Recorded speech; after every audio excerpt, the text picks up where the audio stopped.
There's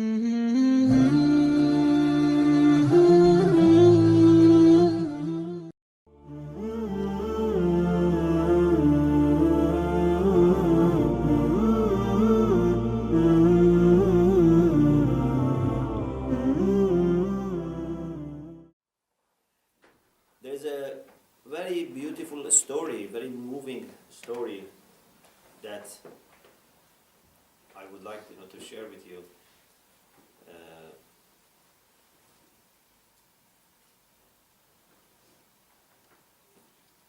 Once Rasulullah sallallahu alaihi wasallam was invited to a house of someone for a meal. قال أبو عبد الله عليه السلام, Imam Sadiq says this story. دعي النبي إلى طعام. He was invited for a food, for meal. فلما دخل منزل الرجل نظر إلى دجاجة فوق حائط. When Rasulullah entered, he saw there is a hen on a wall. Okay? قد باضت, had just laid the egg on the top of the wall. فَتَقَعُ الْبَيْضَ عَلَى وَتَدٍ فِي حَائِطٍ. Then the egg dropped, but there was a nail inside the wall, and it stopped on the nail. Imagine how difficult it is. Even if I give you time to put an egg on a nail, it's difficult. But that stopped there.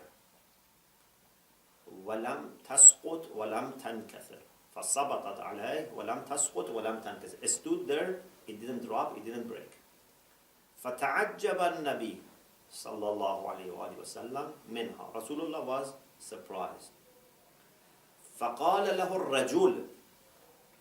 The person who had invited Rasulullah, he said, أَعَجِبْتَ مِنْ هَذِهِ الْبَيْضَةِ. Are you surprised with this egg? فَوَالَّذِي بَعَثَكَ بِالْحَقِّ. By the one who has raised you as a prophet truthfully.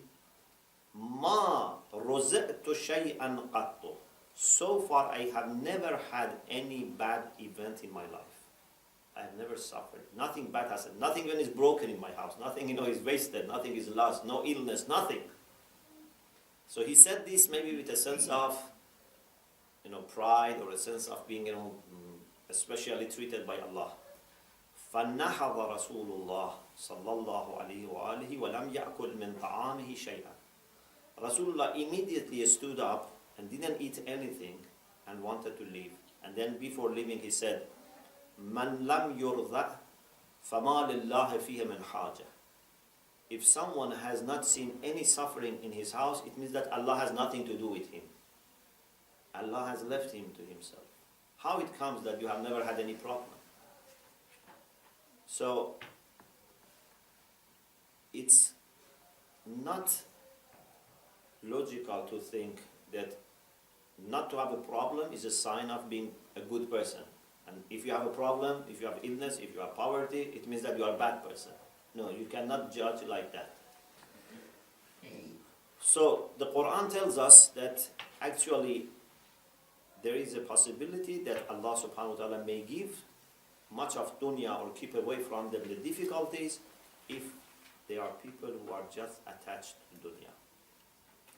On the other hand, it's not again necessary, but it's very likely that people who are good and faithful may suffer in this world. Okay? You cannot say whoever is suffering is good. But there is a great chance that if you are a good person, you would suffer.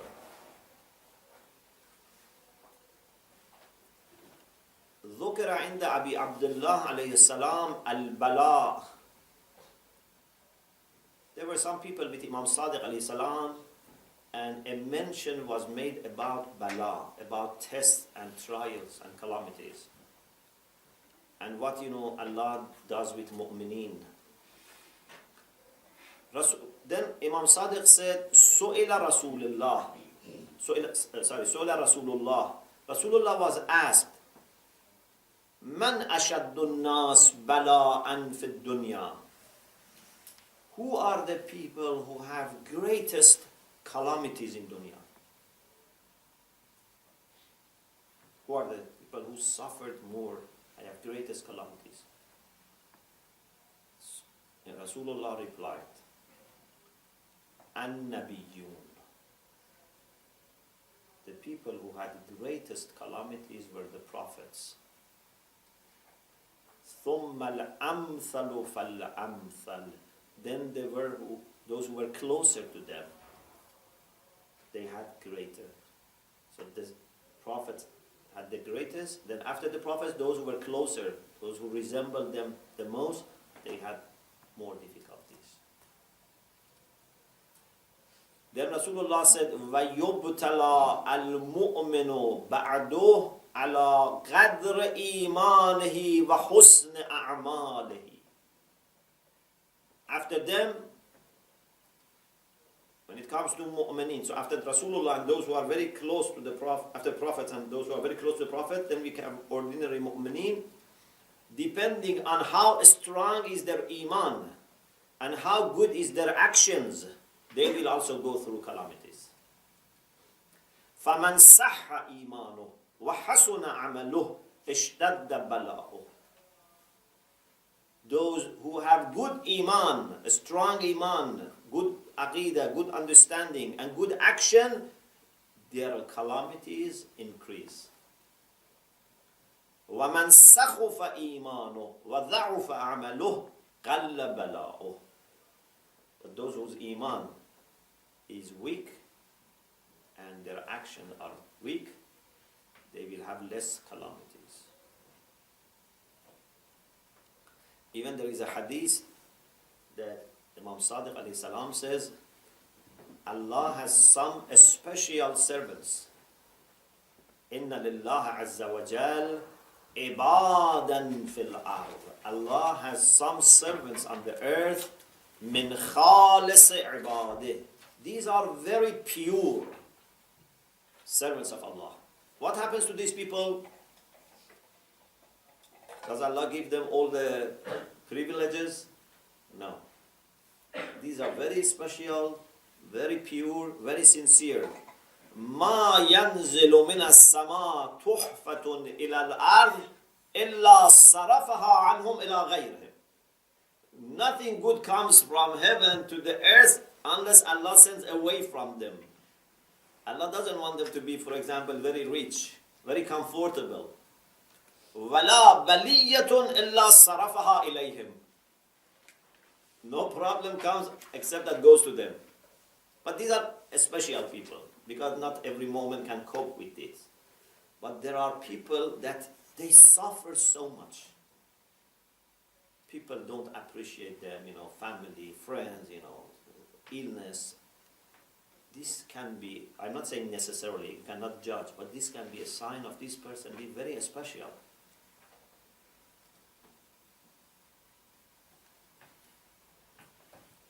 In another hadith, Imam Baqir alayhi salam said, إِذَا أَحَبَّ عَبْدًا إِنَّ اللَّهَ تَبَارَكَ وَتَعَالَى إِذَا أَحَبَّ عَبْدًا.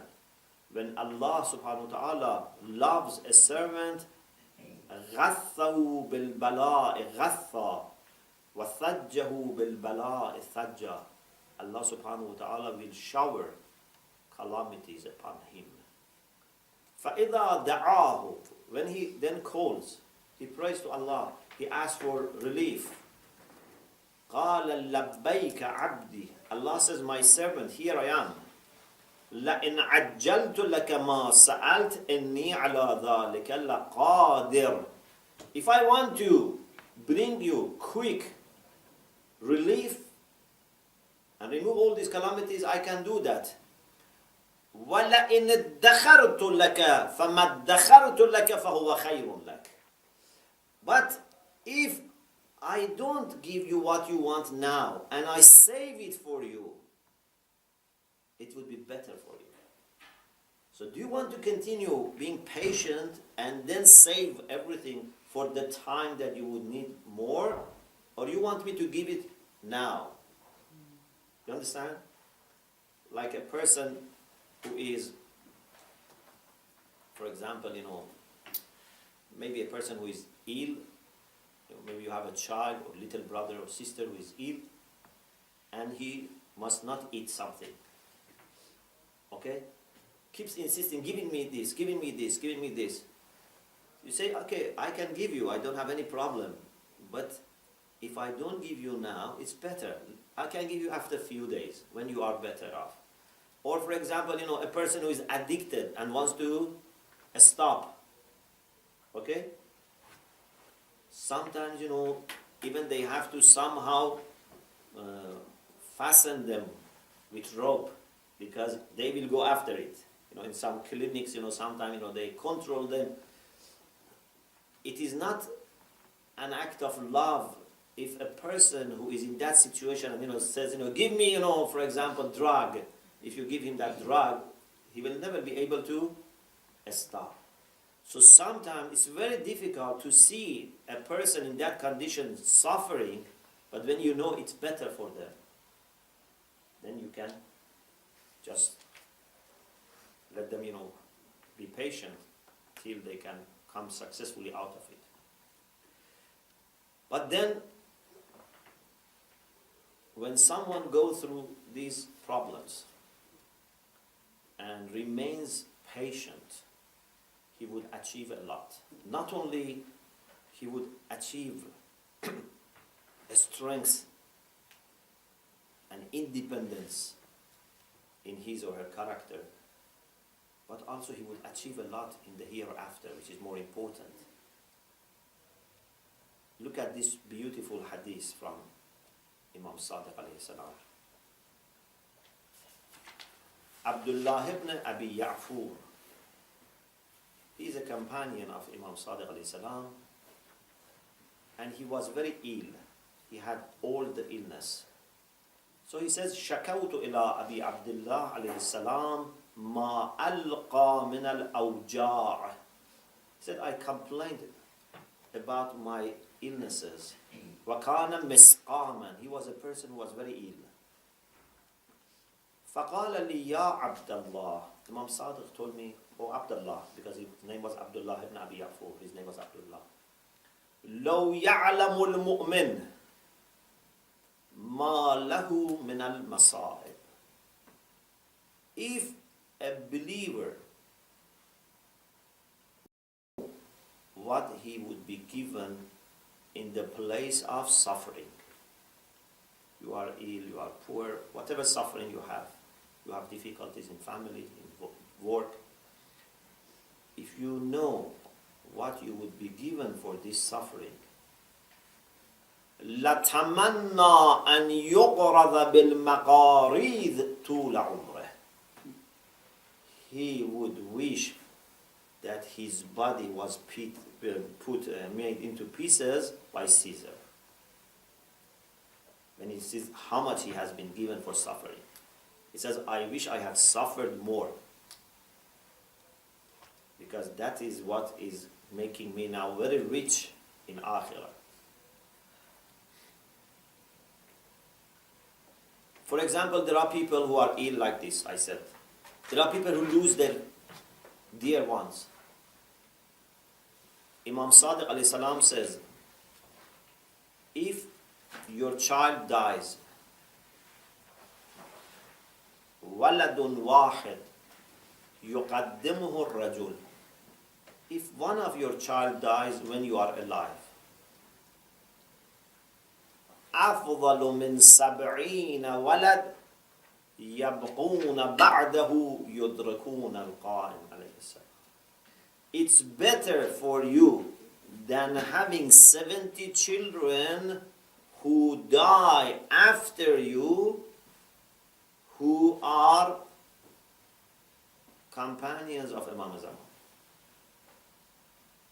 So the reward that you get for a child who died in an accident or illness in hospital, when you are alive, is more than the reward that you get if you leave 70 children behind who would help Imam Zaman.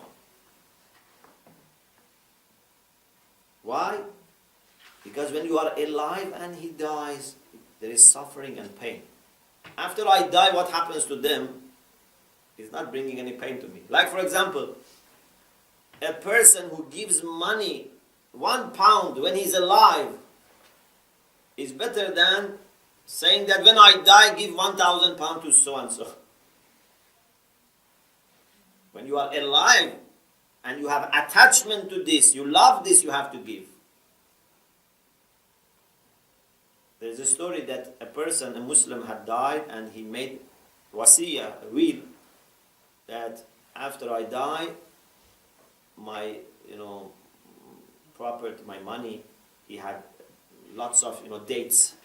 It was a storeroom of dates to be distributed to the poor people. It is said that one date dropped on the ground. Rasulullah took that date, which was also dusted and on the ground, and said if he had given this with his hand when he was alive, was better than giving all this after he dies.